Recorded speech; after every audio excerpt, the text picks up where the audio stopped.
So West Ham nil, unlucky. Arsenal won, and we did win, and we're 2 games away from winning a title. And Kenny Ken was there. Kenny Ken, 1972. Kenny, I swear to God, that game, Heart Attack FC. Yeah, the manager nearly nosed it up. That substitution from Ben White going off. Who knew he can't last 5 games, by the way? Anyway, he then, instead of bringing Mosquera on, brings on one of his favourites. Yeah, the one of his favourites. One of his favourites, Super Mendy, apparently, according to Martin Guillaume, who then absolutely gnaws the whole game up. Declan Rice Derby, he's at right back. What? He literally gnaws that whole game up. And because they're so crap, yeah, we got away with it. And I'll be real. I know you was in the ground and you give your thoughts. Make sure you follow Kenny Ken 1972. Kenny, we've been doing that to goalkeepers all season, got away with it. We caught life today, man. Nobody cares, Kenny. We're 2 away. First thing I knew, let's go to chronological order. Get to the ground, right? I met up with Mike Feinberg. You know, met him in the 12 pins with Owen. Got a cab to like Irby Wick. Saw Kate Sash, saw everyone. Everyone was there. And I mean, everyone was there. And then get to the ground and I think, you know what? West Ham had 2 players there. Because you know it's the 46-year anniversary of them when beating us in the FA Cup final, 980. They had Trevor Brooking out there on a pitch, and they had, John Collins, who, the ginger guy, who played for them when West Ham were the first team to beat us in the Emirates. So it was quite poignant. But when you look at the game itself, I said to many people at West Ham, I'm not going to go gun home, that they're going to see how it went, and then they're going to sort of like get in situations where they're going to like make themselves look compact, which they did, and then by making themselves compact, it was a case of them, getting in the game. And I think that's what it did. We had some good instances. We controlled the game, but I think when Benjamin White got injured, that's when West Ham got in the game and controlled the rest of the second half. I think it was not towards my end, but it was like a challenge, and I felt that Ben wasn't strong there, and that's why he got injured. It looked a bad one because when he was coming round the corner for us, he was at first I thought it was his groin, but he looked really in big distress. He was really distressed when he was led round the corner. Then Mick Arteta, I don't know what you were doing, mate. To bring on Zubimendi, it's not an issue for me, but to play Declan Rice at right back, that's when West Ham got control of the game to the extent that it was a situation where they were getting those tackles. They were getting Fernandes into the game. And then, Soucek was winning these battles.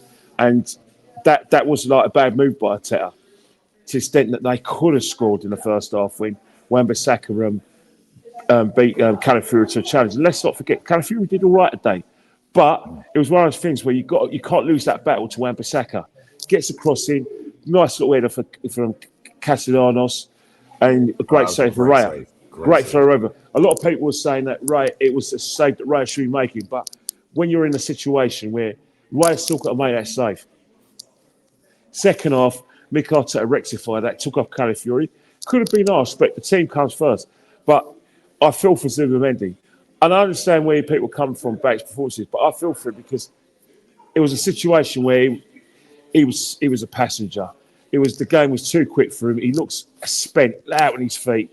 And it was a case where West Ham were getting more into the game. Soucek was winning a lot of his battles. Fernandes was getting the ball and Bowen was getting the ball. And there were times when Bukayo Saka, he had some instances, where it wasn't his game. And I do think like Mikel's idea to play him in short bursts was the right idea because getting played longer than the short bursts, he wasn't his best today. Trossard, the dibbly-dobbly. My dibbly-dobbly. said dibbly today, not a dobbly. I'll tell you one thing. I was chatting to my brother and we were talking about the situations. What's a dibbly-dobbly? And it was a case of like, he agrees with me when I talk about Trossard.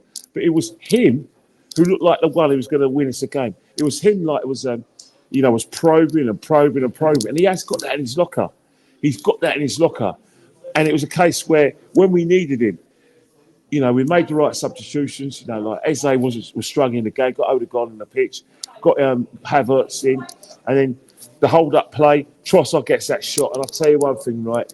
My glasses are still intact, Lee. They're still I intact. was going to say But you ain't wearing them, Kenny. I took my glasses off because I thought, you know what? I can get a repeat subscription, but not over football. You know what I mean? So it's one of those things where it was absolute pandemonium. It was like heart attacks. People were like couldn't breathe afterwards. And then in injury time, it was a case where West Ham were bombarding. We saw a shot going in the net. We saw the West Ham players going absolutely mad. And we were thinking, oh my God, he's given a goal. It's going over the line. We didn't think anything of it. And we just saw the players arguing. I said, what are you arguing about? The ball's going over the line. You can't change his mind. And then someone said, well, it might have been a foul on goalkeeper. No, I haven't seen it. But it took an alarmingly long time, about 5 minutes, for the referee to make a decision. Now, whether he believes it himself, the fact is that I've got to say it again.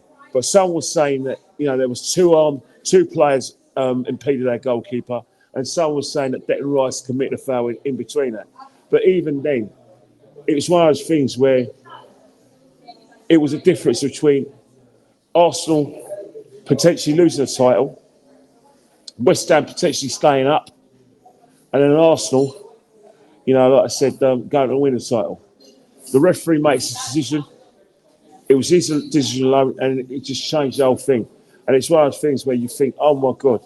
You think about D-Day. D-Day for Man City was on Monday. Look who scores that in injury time to make it 3-3. That's a point they will need, and it's kept them interested.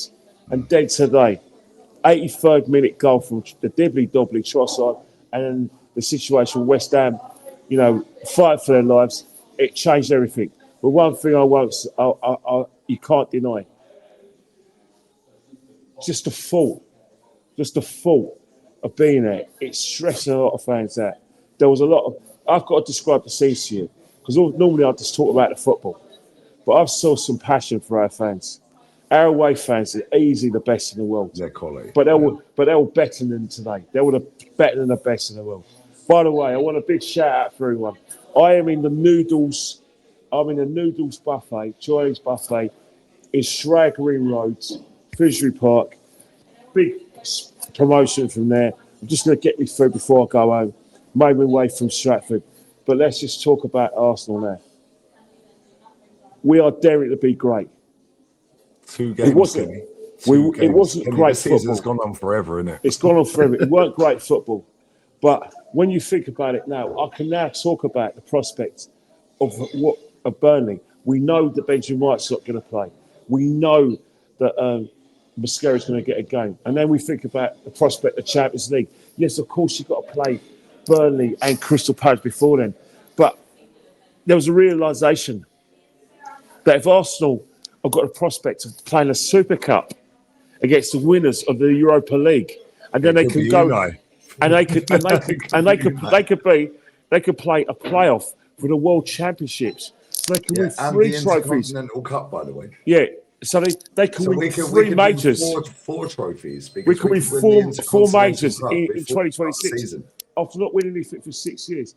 This is like unbelievable. So now all of a sudden he could win 5 in 7. Now it looks good on paper. And this is the stress about it. It's so stressful. And that's why I feel for our fans, our amazing fans. But let me tell you something now. The atmosphere was absolutely brilliant. West Ham did their part. They're desperate to stay up. They gave it their all. I think it's a disgrace that for a team that can play like that and you'll suffer relegation. That's a lot. But I've got to tell you a funny thing is that as soon as we scored, the West Ham fans went straight to Sullivan and started abusing the life out of him. They're right next to us. I love West Ham. I love West Ham fans. It's a shame we had to beat them today. So it was one of those things where they were swearing, and I've actually got this. I've got to show you this. I don't know if it's a shame we had to beat them today because we need Tottenham relegated. I've got this. I don't know if you guys can see it, right? But I was given this by West Ham fans. No more BS. Yeah, come on. Yeah, so no more BS because they've already got what they said 1 down till it goes. So any of you guys out there, West Ham fans, this is for you. I should be doing this, but I care about football fans. Facts. Yes, that horrible man should get out of your club. After, let's not forget what him and his late mate and Karen did at Birmingham, and they're doing it the same to you.